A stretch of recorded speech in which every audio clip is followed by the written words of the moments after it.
God has given you husband or wife. God has given you pregnancy. God has given you good job. God has given you good opportunity. God has given you good accommodation. God has given you also good health. The message is that whatever you are passing through, that God had seen it. God cannot bring a message without you knowing the message. Just like in the case of people of Israel, they don't even know that Moses is on the way to come to them, of course. But God who is sending Moses, you cannot go there. You are not a blind messenger. How can we say it? You are not a dumb messenger. God cannot send you message and become dumb. If God sends you message, he has an agenda. And that is where we know, like as he told Moses, one is not that I am coming, I am blessing you, I'm restoring you, all those things Father Leo has said now. But the false message is what? I have seen your affliction, what you are going on. Let it be my message. Can somebody say it 3 times? Let it be my message. Let it be my message. Let it be my message. You are saying it, oh, Father Leo is saying it. I don't want to say, let me say it. But we said it together simultaneously. And that is it. Let it be my message. What message passes that one? You are still waiting for good news. Oh. The good news should be that my wife has conceived after many years. The good news is that my business is expanding and flourishing. The good news is that my child is getting admission, is doing well in school. The good news is that, oh, I am getting employed. My child that I trained is getting good work or with attractive salary. The good news is that my body is strong. The good news is that, oh, I have a good contact that people are buying now from me, and then I am established. The good news is that I am building a project. I am developing a project. But the first good news is that even in midst of your suffering, even in midst of your lack, that there is somebody who has seen it. That's the first message. So that means you that are joining me in the July prayer, your problems have not been solved. All your needs have not been provided. But there is a good news on this first day. The good news simply reads that God has seen what you are passing through. And the second one is that God cannot see it. Just like as we established here, that God cannot send a dumb message, a new message. A message like this, like a blind message.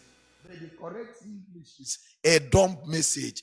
God cannot send somebody for a dumb message. We have explained that. Then, which means also in that capacity, as he sends a message that is lively, there is something he is bringing into your life.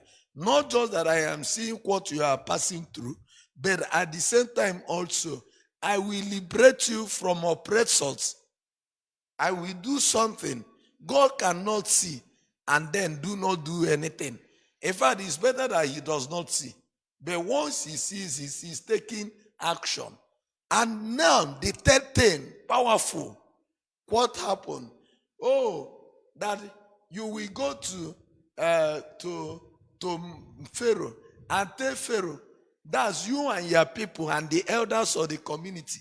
We go to Pharaoh and tell Pharaoh that you want to do sacrifice for God. You are going on a journey, on a 3-day journey. Will Pharaoh leave you? Pharaoh cannot leave you. That's God speaking. Oh, that Pharaoh will not leave you. I am just sending you. But it's better that you go and tell him. And the same thing, the third point here is that the prayer you are making is already a journey. Do you think that Satan will like you entering into such a journey? No. That is why there are many people that have concluded they will fast today and they may not do that. Many people might have concluded they will do midnight or vigil prayer on their own, but they will not do it. What happened? Either that they are tired or they slept off or they are distracted. Even some now said, oh, we will do midnight on the way. Ongoro Mayadana, carousing life, enjoying, it's devil that is bringing it. So the same thing, you can imagine Exodus 3:18 that God will, that devil, God is the one speaking. Just go and tell him. I know it's just for to fulfill all righteousness. It's for formality's sake. He will not agree, but go and tell him. But then, what matters is that he has heard. And what do we do? I will use force. How does God use force in your life to make devil bend? Is by you applying prayers.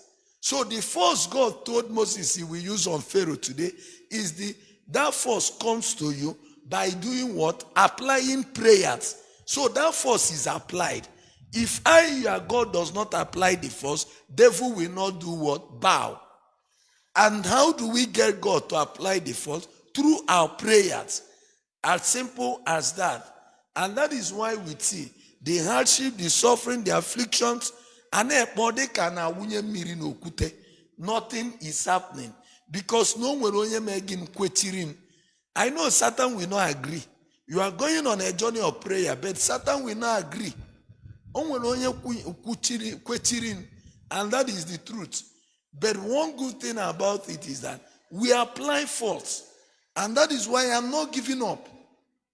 Somebody said somewhere, what about the people? Somebody that the wife was telling, you have to pray because he's failing promotion exam. Without that promotion exam, he will not move to the next level.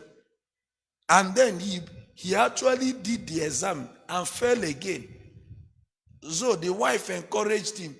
He was like, those who are passing, some of them did not pray. And they just passed. So why are you telling me to pray? And that is where the problem is. And we know it. God says today, devil is not going to allow you. But you are on a journey. What do? I bring him, I will come by force. And before God comes by force, you must apply prayer for God to apply force. Your own force is prayer. Because you are not God who has it all. But the power you have over Satan is that through your prayer, you are bringing God. And that is why we know that the evil forces must be rebuked and revoked. By God applying force means that he is rebuking the force. Force versus force. And one song says, power jump power, power jump power, power jump power, power jump power, power jump power. Power jump power, power jump power, power jump power, power jump power, power jump power, power jump power. Wonderful thing, wonderful thing, wonderful thing. And we see it, we hear it. We will bring force, and we have to apply that force through our prayer. For God to apply force in our situation, in our plight, that's the correct English, we must apply also prayer. And that is where divine intervention comes, to interrupt the work of Satan. 1 John chapter 5 verse 3, that the devil that has come, that God has come to destroy the power of Satan. 1 John chapter 3 verse 9, he has come to destroy the power of Satan. John 10:10b, that he who has come to stay, John 10:10a, he who has come to stay, to kill and to destroy. There is somebody who comes in order to upturn whatever he has done. And today's gospel is a wonderful one, reminding us that he is there for us. My yoke is easy, my burden is light. My yoke is easy, my burden is light. That's why I tell people, ọkakwa mma na Chineke bụ onye bunye m nsogbu than ekwensu.